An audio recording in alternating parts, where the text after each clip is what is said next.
Assalamualaikum warahmatullahi wabarakatuh. Pada koas Kaldiv pertemuan ke-8 ini kita akan membahas mengenai deret Maclaurin. Misalkan ada soal yaitu Gx sama dengan sin 3x. Kemudian kita disuruh mencari deret Maclaurinnya itu bagaimana ya. Jadi yang perlu kita pahami yang pertama adalah kalau misalkan bentuk umum deret Maclaurin adalah seperti ini, yaitu sigma k sama dengan 0 sampai tak hingga, itu batasnya.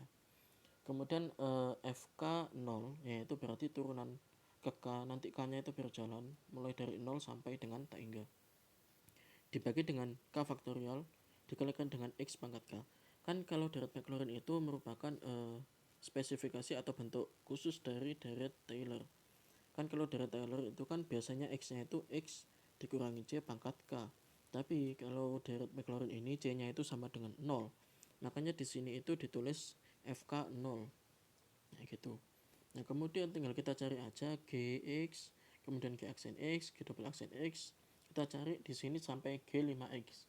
Kalau umumnya biasanya G3x sampai G4x, biasanya kayak gitu.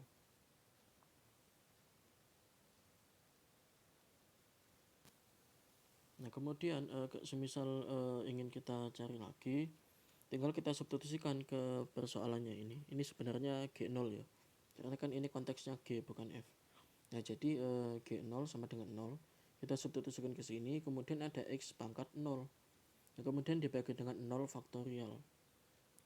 Karena kenapa? Kalau misalkan ini kan mulainya dari K sama dengan 0, jadi suku yang pertama ini yaitu 0 faktorial, kemudian di sini X pangkat 0, karena kan kalau ini K berarti kan nanti pangkatnya X ini sama dengan penyebutnya ini sama-sama 0. Kalau misalkan K nya sama dengan 1, berarti pangkatnya juga sama dengan 1 juga. Nah kita substitusikan satu per satu, kemudian ada 0 dibagi 0 faktorial dikalikan X pangkat 0. Kan di sini kelihatan kalau polanya itu di sini 0, pokoknya yang genap-genap ini 0 semua nanti. Nah ini 0, kemudian berarti yang X pangkat 6 ini nanti juga 0. Nah dari sini bisa kita sederhanakan, kita peroleh bentuk ini. Jangan lupa ya, biasanya itu kelupaan di sini nggak ditambahi titik-titik, karena kan ini sebenarnya juga tak hingga, kita nggak tahu berhentinya sampai mana.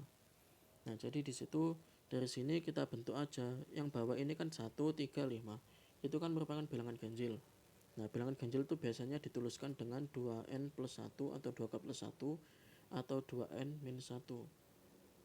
Nah dari sini karena kita k nya itu mulai dari 0, jadi kita pilih 2k plus 1, karena kenapa? Kalau disubstitusikan k sama dengan 0, maka 2 dikalikan 0 tambahkan 1 hasilnya sama dengan 1.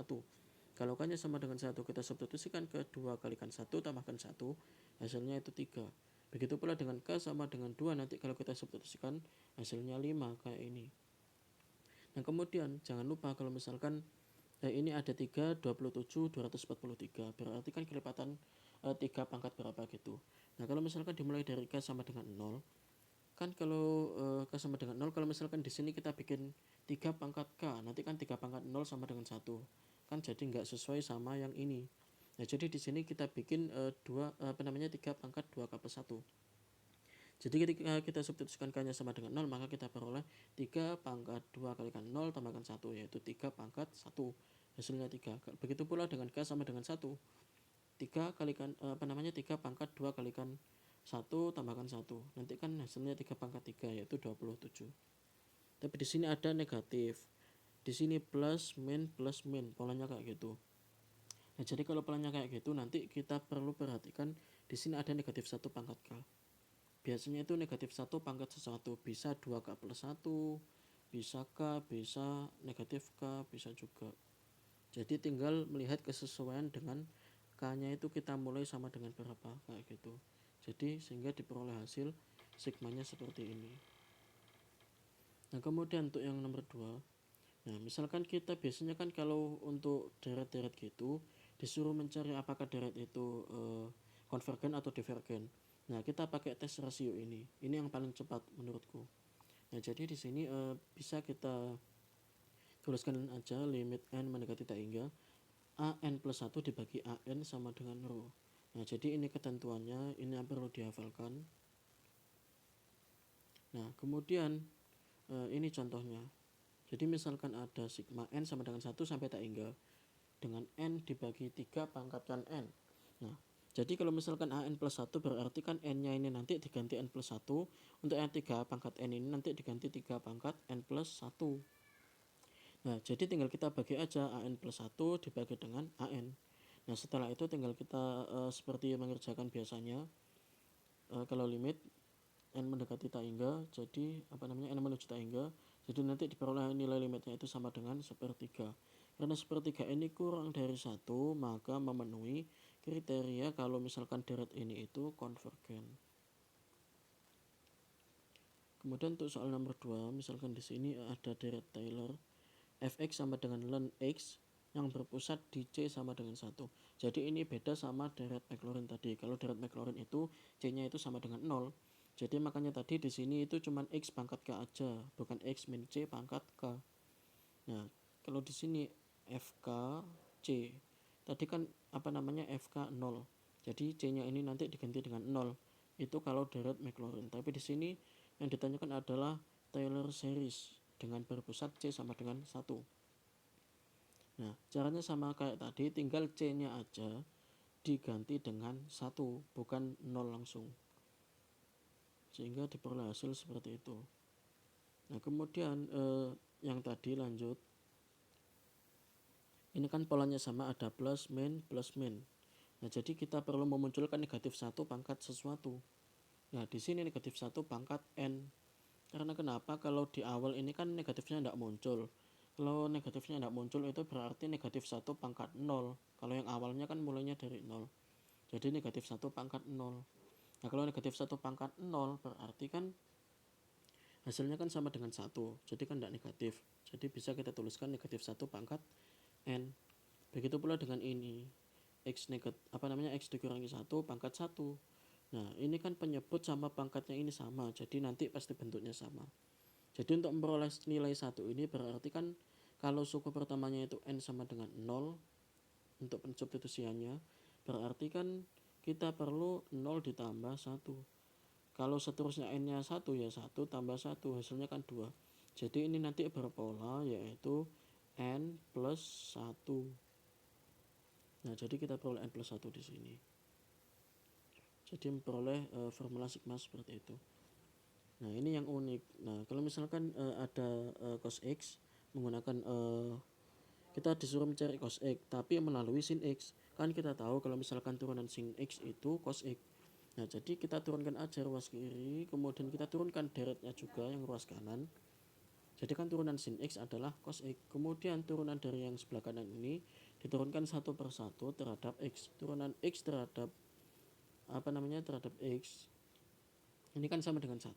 Kemudian turunan ini terhadap X kan sama dengan ini. Kalau kita perhatikan. Jadi nanti bisa disederhanakan diperoleh seperti ini. Jadi ini deret Maclaurinnya cos X. Jadi bisa kita jabarkan dari ini. Dari deret sin X.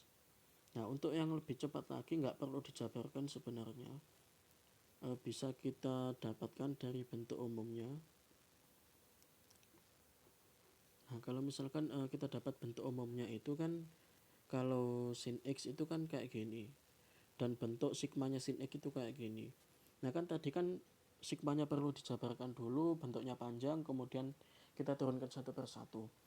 Kan kalau menurunkan terhadap X kita fokuskan perhatian kita pada X nya. Kan kalau yang lain ini nggak mengandung X, jadi bisa dianggap sebagai konstan. Jadi yang perlu kita perhatikan adalah X pangkat 2N plus 1. Jadi cuman itu aja yang diturunkan. Jadi turunan dari X pangkat 2N plus 1 itu kan 2N plus 1 pangkat dikalikan X pangkat 2N. Nah, jadi diperoleh hasil seperti ini. Nah, kemudian tinggal kita bagi aja, tinggal dicoret karena sama. Nanti diperoleh hasilnya kayak gitu.